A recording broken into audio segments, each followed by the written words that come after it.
Когда Марк вышел на прогулку, он не собирался заходить далеко в лес. День был спокойный, воздух прохладный, а тропинка хорошо знакомая. Он часто ходил здесь после работы, чтобы проветрить голову и побыть в тишине. Лес казался безопасным. Птицы, сухие листья под ногами, редкие следы животных на мягкой земле. Ничто не предвещало беды. Но через несколько минут Марк резко остановился. На тропе впереди лежало что-то темное. Сначала он решил, что это корень или толстая ветка, но затем предмет медленно пошевелился. Марк почувствовал, как сердце ударило в грудь. Перед ним была змея. Большая, почти черная, с блестящей кожей. Она подняла голову, раскрыла капюшон и уставилась прямо на него. Это была кобра. Марк застыл. В этом районе не водились такие змеи. Здесь можно было встретить ужей или обычных лесных гадюк, но не кобру. Значит, она появилась здесь случайно. Сбежала? Кто-то выпустил ее? Мысли путались, а тело отказывалось двигаться. Он медленно сделал шаг назад. Кобра не нападала, но и не уходила. Она смотрела на него, покачивая головой. Потом вдруг поползла в его сторону. Марк отступил еще на шаг. Ему хотелось развернуться и бежать, но он понимал, резкое движение может спровоцировать змею. Он заметил, что она двигалась странно, медленно, тяжело, будто каждое движение давалось ей с болью. Ее тело выглядело истощенным, а ближе к середине живота виднелась большая припухлость. «Она больна», — промелькнуло у Марка. Но это не делало ее менее опасной. Раненое или напуганное животное могло напасть в любой момент. Марк решил спрятаться за ближайшим деревом и осторожно отойти. Он шагнул в сторону, но кобра последовала за ним. Ее язык быстро появлялся и исчезал, будто она пыталась уловить каждый его запах, каждое движение. Марк спрятался за стволом и попытался успокоиться. Через несколько секунд он выглянул. Змея была совсем рядом. Она выглядела слабой, почти измученной. Припухлость на ее теле казалась неестественной и тяжелой. Марк понял, что оставлять ее здесь нельзя, но приблизиться тоже было невозможно. Он попытался отойти дальше, но зацепился ногой за сухую ветку и упал. Земля больно ударила по спине. Марк замер, ожидая укуса. Кобра подползла к нему, но не напала. Вместо этого она неожиданно обвилась вокруг его лодыжки. Марк похолодел. Змея не сжимала ногу сильно, скорее она будто удерживала его на месте. Потом подняла голову и тихо зашипела. В этом шипении не было ярости. Оно больше походило на отчаянную просьбу. «Чего ты хочешь?» — прошептал Марк, сам понимая, что змея не может ответить. Он осторожно достал телефон. Пальцы дрожали, экран едва слушался. Марк позвонил знакомому ветеринару, доктору Ивет Лорен. Она лечила домашних животных, но иногда помогала спасать диких птиц и зверей. «Марк», — ответила она, — «что случилось?» «Я в лесу, здесь змея, большая, черная, похожа на кобру. Она обвилась вокруг моей ноги». На другом конце повисла пауза. «Это шутка?»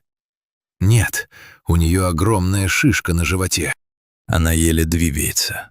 Голос Ивет сразу стал серьезным. «Не делай резких движений, опиши ее». Марк рассказал все. Темная кожа, капюшон, слабость, странная припухлость. Ивет долго молчала, а потом сказала: «Если это кобра, ее укус может быть смертельным. Но если у нее такая опухоль, она тоже может умереть. У тебя есть вода?» Марк медленно снял рюкзак. Змея следила за каждым движением. Когда он достал бутылку, она громко зашипела, и Марк замер. «Очень медленно», — сказала Ивет. «Налей воду рядом с ней, не подноси руку близко к голове». Марк нашел пластиковый стаканчик, поставил его на землю и налил воды. Кобра сначала не двигалась, потом потянулась к стакану и начала пить. жадно, будто давно страдала от жажды. Через несколько секунд она ослабила кольцо вокруг его ноги. Марк смог медленно отползти назад.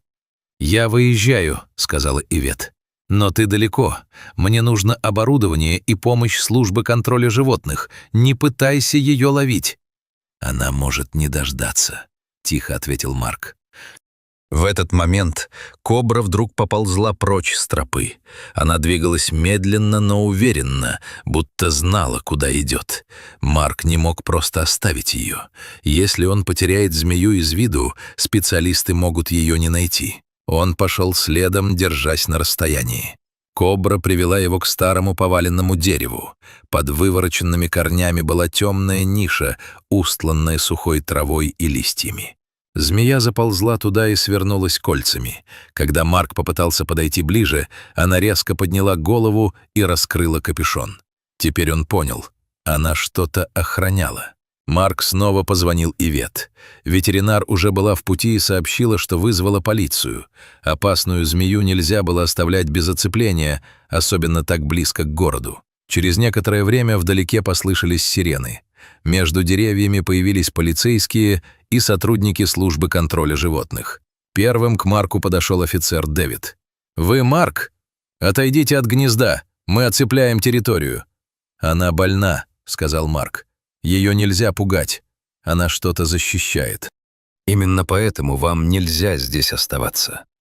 Марк пытался спорить, но Дэвид был непреклонен.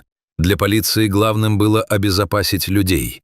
Если кобра уйдет к дороге или в сторону домов, последствия могут быть страшными. Марк отвели за ленту оцепления, но он не ушел. Он стоял в стороне и смотрел. Сотрудники контроля животных попытались приблизиться к гнезду с сеткой и специальным крюком. Кобра, несмотря на слабость, мгновенно оживилась. Она поднялась, зашипела и сделала резкий выпад. Один из полицейских подошел слишком близко. Все произошло за секунду. Крик, паника, люди бросились назад. Змея укусила его в руку. Пострадавшего сразу повели к машине, вызвали скорую и запросили противоядие. Офицер Дэвид побледнел от злости. Он выхватил оружие и направился к гнезду. «Нет!» — закричал Марк. «Не стреляйте!» «Назад!» — рявкнул Дэвид. «Это приказ!»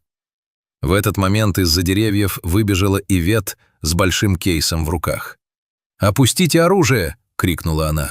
«Если вы убьете ее, вы уничтожите важное доказательство, и, возможно, не только ее». Дэвид остановился. «Что вы имеете в виду?» Ивет посмотрела на гнездо. «Она охраняет яйца». Ветеринар медленно приблизилась к змее. Кобра была измучена, но все еще пыталась защищаться. Ивет приготовила транквилизатор и, выбрав момент, ввела препарат. Все замерли. Прошла минута. Потом еще одна. Кобра не засыпала. «Почему не действует?» — спросил Дэвид. «Слишком сильный стресс», — ответила Ивет. «И она крупнее, чем я ожидала. Нужен более мощный препарат. К счастью, у службы контроля животных был запасной набор для крупных диких животных». Через несколько минут Ивет ввела вторую дозу. На этот раз голова кобры медленно опустилась, тело расслабилось, а шипение стихло. Только тогда все увидели яйца под ее телом.